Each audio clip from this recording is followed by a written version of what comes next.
जय हिंद साथियों। Shiva educational academy Jhansi में आप सभी का स्वागत है। आप देख रहे हैं old NCERT political science class 7। आज हमारा इसमें है चैप्टर 5, औरतों ने बदली दुनिया। अगर आप मेरे चैनल में नए हैं तो मेरा चैनल लाइक करें, शेयर करें और सब्सक्राइब करें। तो आइए देखते हैं चैप्टर 5, औरतों ने बदली दुनिया। पिछले अध्याय में हमने देखा कि किस तरह महिलाओं द्वारा किया जाने वाला घर का काम ही नहीं माना जाता है। हमने यह भी पढ़ा कि घरेलू काम और परिवार के सदस्यों की देखभाल करना पूरे समय का काम है और इस कार्य को प्रारंभ और समाप्त करने का कोई निश्चित समय भी नहीं है। इस अध्याय में हम घर के बाहर के कामों को देखेंगे और समझेंगे कि कैसे कुछ व्यवसाय महिलाओं की अपेक्षा पुरुषों के लिए अधिक उपयुक्त समझे जाते हैं। हम यह भी ज्ञात करेंगे कि समानता प्राप्त करने के लिए स्त्रियों ने कैसे संघर्ष किए। पहले भी और आज भी शिक्षा प्राप्त करना एक ऐसा तरीका है जिससे महिलाओं के लिए नए अवसर निर्मित किए जा सकते हैं। साथ ही इस अध्याय में हम हाल के वर्षों में महिला आंदोलनों द्वारा भेदभावों को चुनौती देने के लिए किए जाने वाले विभिन्न प्रकार के प्रयत्नों के बारे में भी संक्षेप में जानेंगे।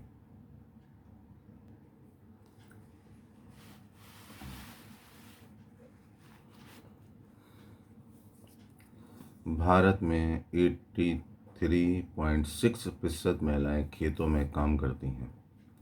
उनके कामों में पौधे रोपना, खरपतवार निकालना, फसल काटना और कुटाई करना शामिल है। फिर भी जब हम किसान के बारे में सोचते हैं तो हम एक पुरुष के बारे में ही सोचते हैं।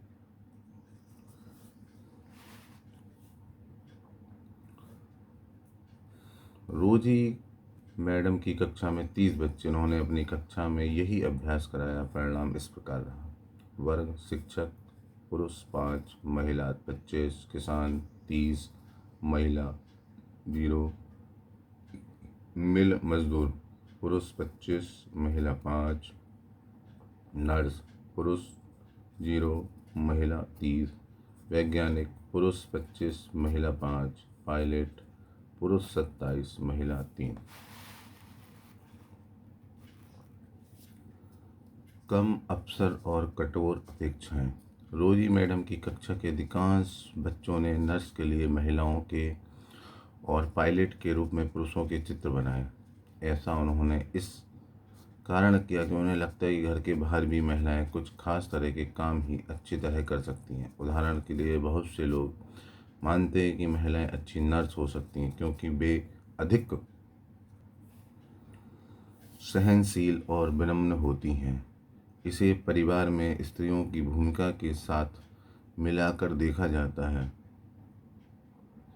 इसी प्रकार से माना जाता है कि विज्ञान के लिए तकनीकी दिमाग की जरूरत होती है और लड़कियां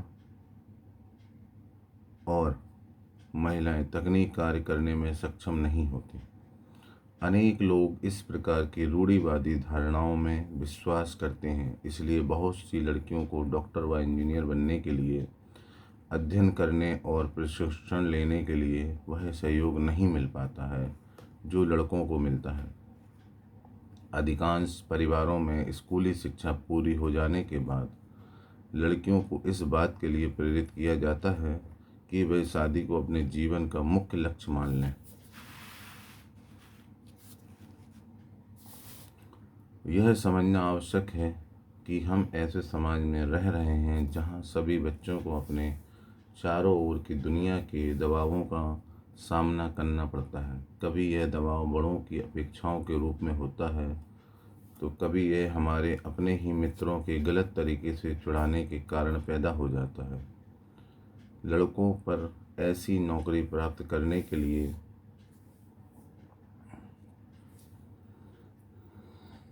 दबाव होता है जिसमें उन्हें अधिक वेतन मिले। यदि वे दूसरे लड़कों की तरह व्यवहार नहीं करते तो उन्हें चिढ़ाया जाता है और धौंस दी जाती है। आपको याद होगा कक्षा 6 की पुस्तक में आपने पढ़ा था कि लड़कों को बचपन से ही दूसरों के सामने रोने पर चिढ़ाया जाता है।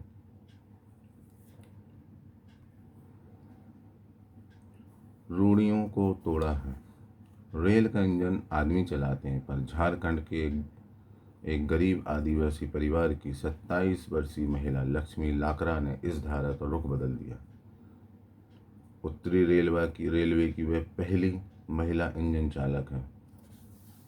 लक्ष्मी के माता पिता पढ़े लिखे नहीं हैं, पर उन्होंने अपने बच्चों को पढ़ाने के लिए बहुत संघर्ष किया। लक्ष्मी की शिक्षा एक सरकारी स्कूल में हुई। स्कूल में पढ़ने के साथ साथ लक्ष्मी घर के कामों व अन्य जिम्मेदारियों में हाथ भी बटाती रही। उसने मन लगाकर और मेहनत में पढ़ाई की और स्कूल पूरा करके इलेक्ट्रॉनिक्स में डिप्लोमा अर्जित किया। फिर वह रेलवे बोर्ड की परीक्षा में बैठी और पहली ही कोशिश में उत्तीर्ण हो गई।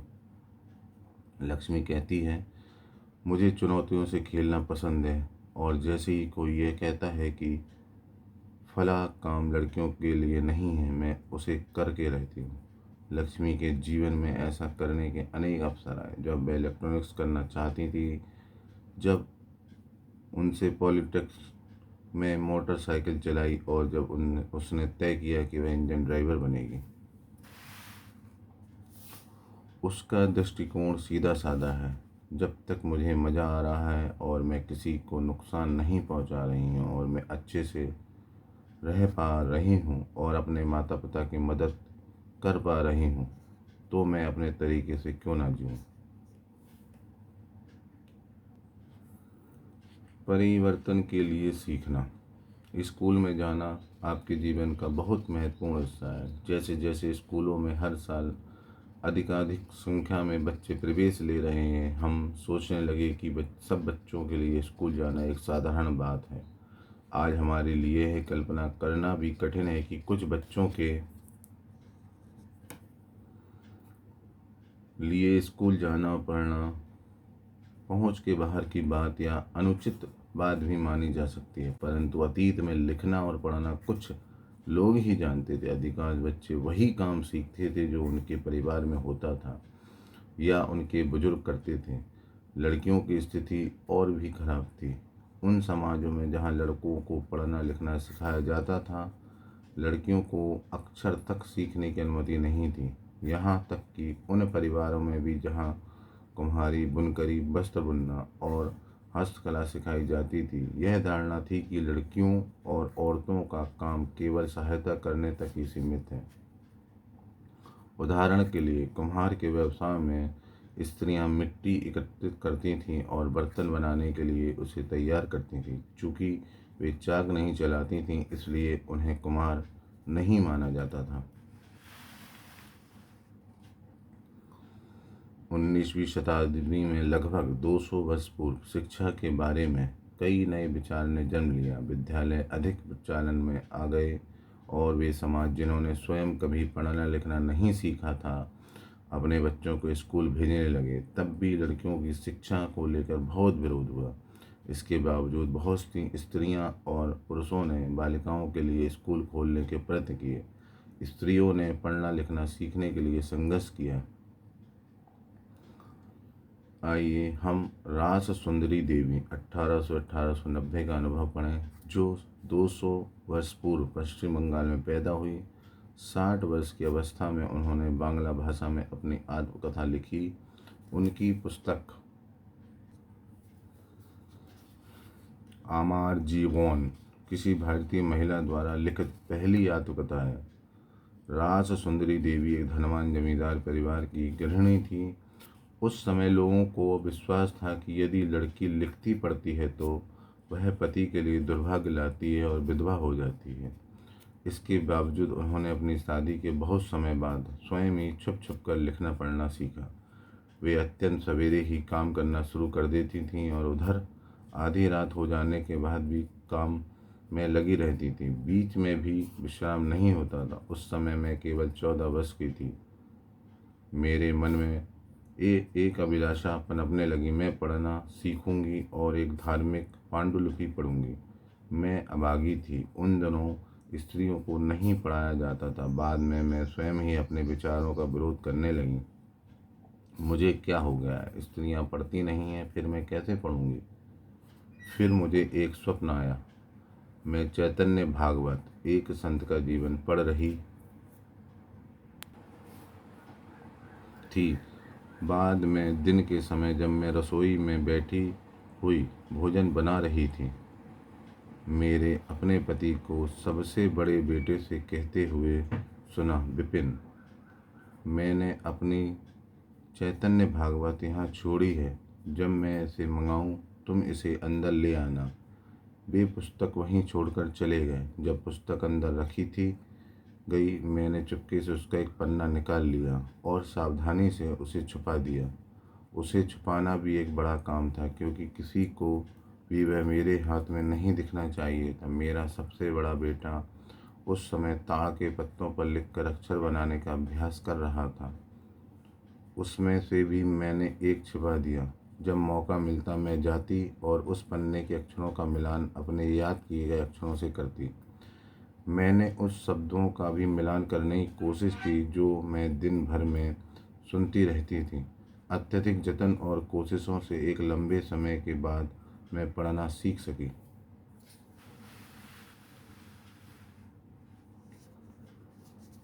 राज सुंदरी देवी के अक्षर ज्ञान ने उन्हें चैतन्य भागवत पढ़ने का अवसर दिया। स्वयं अपने लेखन से उन्होंने संसार की उस समय की स्त्रियों के जीवन के बारे में जानने का एक अवसर दिया।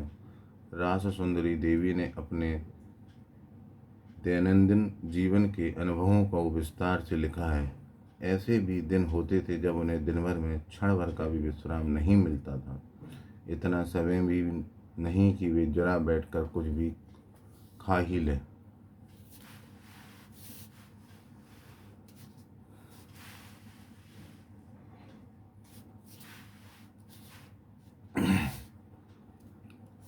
एक आपका बगल में चित्र दिया हुआ है। राज सुंदरी देवी और रुकैया हुसैन, जिन्हें पढ़ने लिखने की अनुमति नहीं मिली थी, की स्थिति के विपरीत वर्तमान समय में भारत में बड़ी संख्या में लड़कियां स्कूल जा रही। इसके बावजूद भी बहुत सी लड़कियां गरीब, शिक्षण की सुविधाओं के अभाव और भेदभाव के कारण स्कूल जाना छोड़ देती हैं। सभी समाजों और वर्गों की पृष्ठभूमि वाले बच्चों को शिक्षण की समान सुविधाएं प्रदान करना, विशेषकर लड़कियों को, आज भी भारत में एक चुनौती है।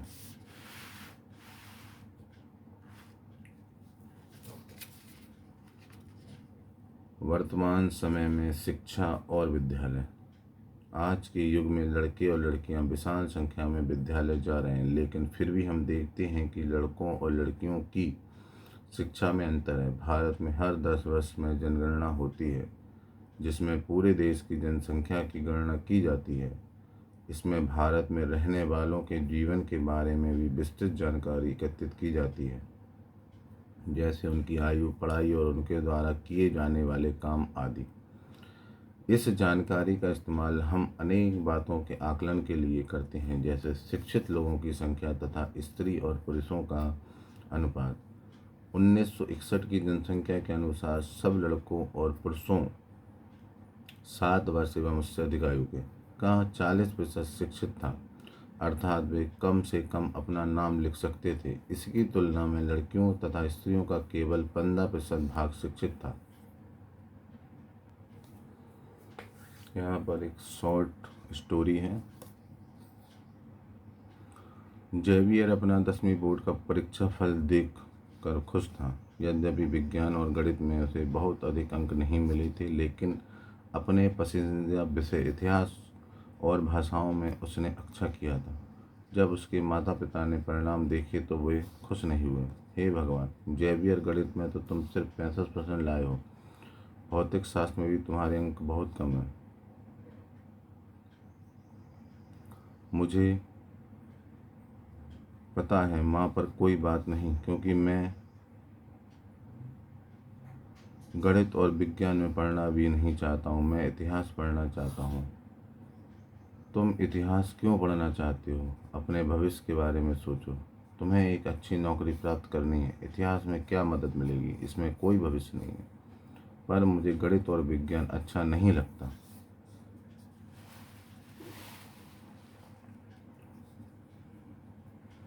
समझदारी से काम लो बेटा। गणित ले लो और साथ में कंप्यूटर सीख लेना। कंप्यूटर सीखने से नौकरी आसानी से मिल जाती है। ये हमारा चित्र दिया हुआ है। रमाबाई 1858 से 1922 अपनी बेटी के साथ। महिला शिक्षा की ये योद्धा स्वयं कभी स्कूल नहीं गई, पर अपने माता पिता से उन्होंने पढ़ना लिखना सीख लिया। उन्हें पंडिता की उपाधि दी गई क्योंकि वे संस्कृत पढ़ना लिखना जानती थी, जो उस समय की औरतों के लिए बहुत ही बड़ी उपलब्धि थी। औरतों को तब यह ज्ञान अर्जित करने की अनुमति नहीं थी। उन्होंने 1898 में पुणे के पास खेड़गांव में एक मिशन स्थापित किया, जहां विधवा स्त्रियों और गरीब औरतों को पढ़ने लिखने तथा स्वतंत्र होने की शिक्षा दी जाती थी।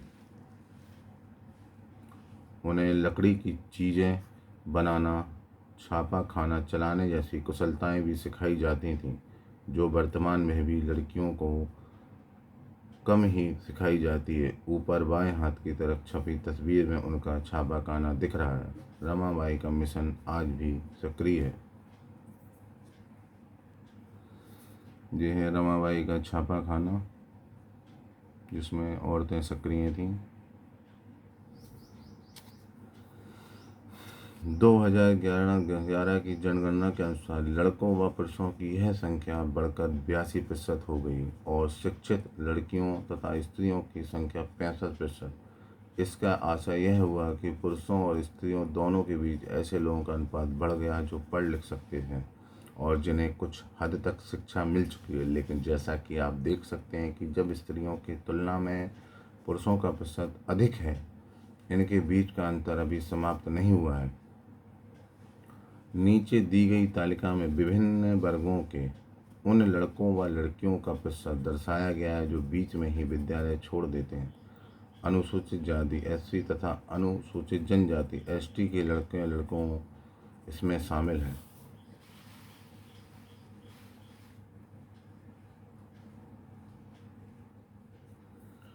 स्कूल शिक्षा में औसत वार्षिक ड्रॉप आउट पर 2014-15 प्रतिशत में स्कूल का स्तर, लड़के सब लड़कियां योग लड़के, अनुसूचित जाति लड़कियां योग लड़के, अनुसूचित जनजाति लड़कियां योग। ये आप देख लीजिए अनुपात। आगे चलते हैं।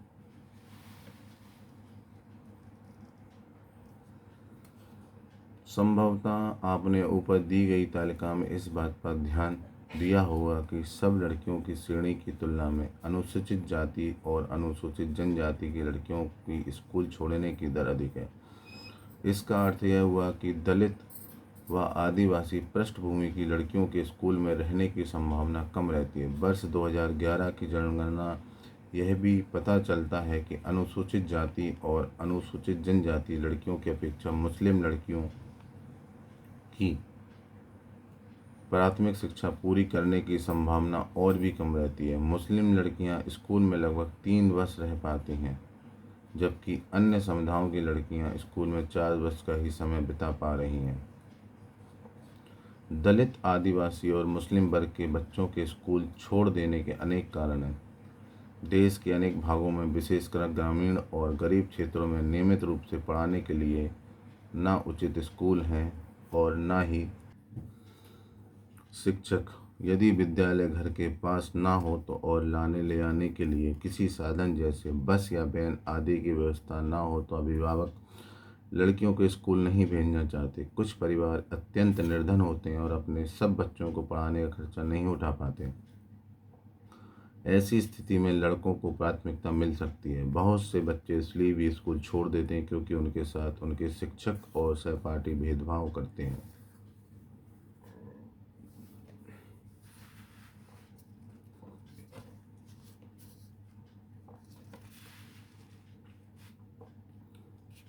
बेटी बचाओ बेटी 2014 में शुरू हुए बेटी बचाओ और बेटी पढ़ाओ अभियान के बारे में आप पता करें।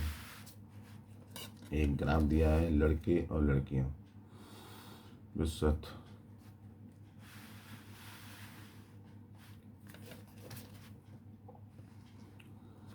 महिला आंदोलन।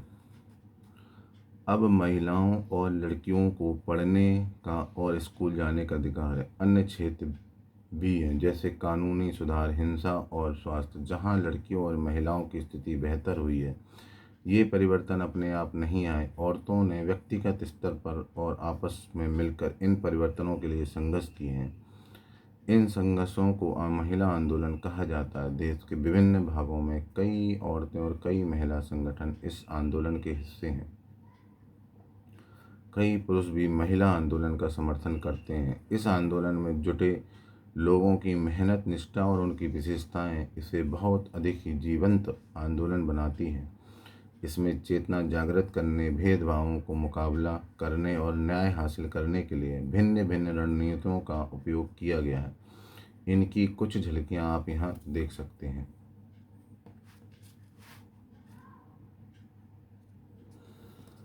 अभियान। भेदभाव और हिंसा के विरोध में अभियान चलाना महिला आंदोलन का एक महत्वपूर्ण हिस्सा है। अभियानों के फलस्वरूप नए कानून भी बने हैं। सन 2006 में एक कानून बनाया है जिससे घर के अंदर शारीरिक और मानसिक हिंसा को भोग रही औरतों को कानूनी सुरक्षा दी जा सके। इसी तरह महिला आंदोलन के अभियानों के कारण 1997 में सर्वोच्च न्यायालय के कार्य के स्थान पर और शैक्षणिक संस्थानों में महिलाओं के साथ होने वाली यौन प्रताड़ना से उन्हें सुरक्षा प्रदान करने के लिए दिशा निर्देश जारी किए हैं।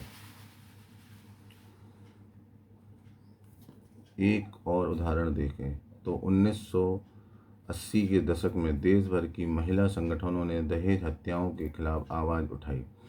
नवविवाहित युवतियों को उनके पति और ससुराल के लोगों द्वारा दहेज के लालच में मौत के घाट उतार दिया जाता था। महिला संगठनों द्वारा इस बात की कड़ी आलोचना की गई कि कानून अपराधियों का कुछ नहीं कर पा रहा। इस मुद्दे पर महिलाएं सड़कों पर निकल आईं। उन्होंने अदालत के दरवाजे खटखटाए और आपस में अनुभव व जानकारियों का आदान प्रदान किया। अंततः यह समाज का एक बड़ा सार्वजनिक मुद्दा बन गया और अखबारों में छाने लगा। दहेज से संबंधित कानून को बदला गया ताकि दहेज मांगने वाले परिवारों को दंडित किया जा सके।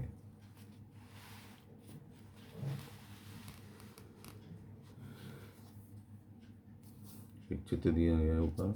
सत्या रानी महिला आंदोलनों की एक सक्रिय सदस्य दहेज के लिए मार दी गई। अपनी बेटी के मामले में न्याय मांगने के लिए लड़े गए लंबे मुकदमे की कानूनी फाइलों से घिरी हुई सर्वोच्च न्यायालय की सीढ़ियों पर बैठी है।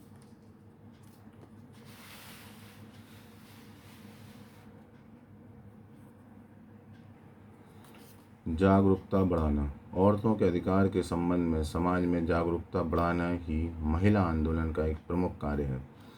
गीतों, नुक्कड़ नाटकों व जनसभाओं के माध्यम से वह अपने संदेश लोगों के बीच पहुंचाता है। विरोध करना। जब महिलाओं के हितों का उल्लंघन होता है, जैसे किसी कानून अथवा नीति द्वारा, तो महिला आंदोलन ऐसे उल्लंघनों के खिलाफ आवाज़ उठाता है। लोगों का ध्यान खींचने के लिए रैली या प्रदर्शन आदि बहुत असरकारक तरीके हैं। बंधुत्व व्यक्त करना। न्याय के अन्य मुद्दों व औरतों के साथ बंधुत्व व्यक्त करना भी महिला आंदोलन का ही हिस्सा है। 8 मार्च अंतर्राष्ट्रीय महिला दिवस को दुनिया भर की औरतें अपने संघर्ष को ताज़ा करने और जश्न मनाने के लिए इकट्ठी होती हैं।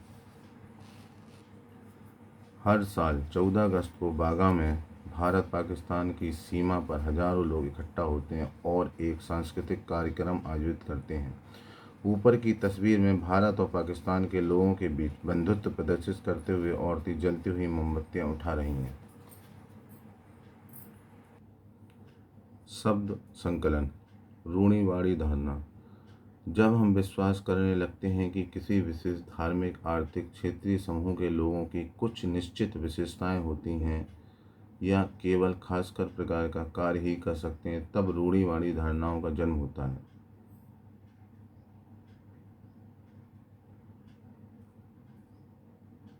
जैसे इस पाठ में हमने देखा, लड़कों और लड़कियों का अलग अलग विषय लेने के लिए कहा गया, कारण उनकी रुचि ना होकर उनका लड़का लड़की होना था। रूढ़िवादी धारणा हमें लोगों को उनकी व्यक्तिगत विशिष्टताओं के साथ देखने से रोकती है। भेदभाव भेदभाव तब होता है जब हम लोगों के साथ समानता व आदर का व्यवहार नहीं करते हैं। यह तब होता है जब व्यक्ति या संस्थाएं पूर्वाग्रहों से ग्रसित होती हैं। भेदभाव तब होता है जब हम किसी के साथ अलग व्यवहार करते या भेद करते हैं। उल्लंघन जब कोई जबरदस्ती कानून तोड़ता है या खुले रूप से किसी का अपमान करता है, तब हम कह सकते हैं कि उसने उल्लंघन किया है। यौन प्रताड़ना, इसका आशय औरत की इच्छा के विरुद्ध उसके साथ यौन से जुड़ी शारीरिक या मौखिक हरकतें करने से है। Thank you.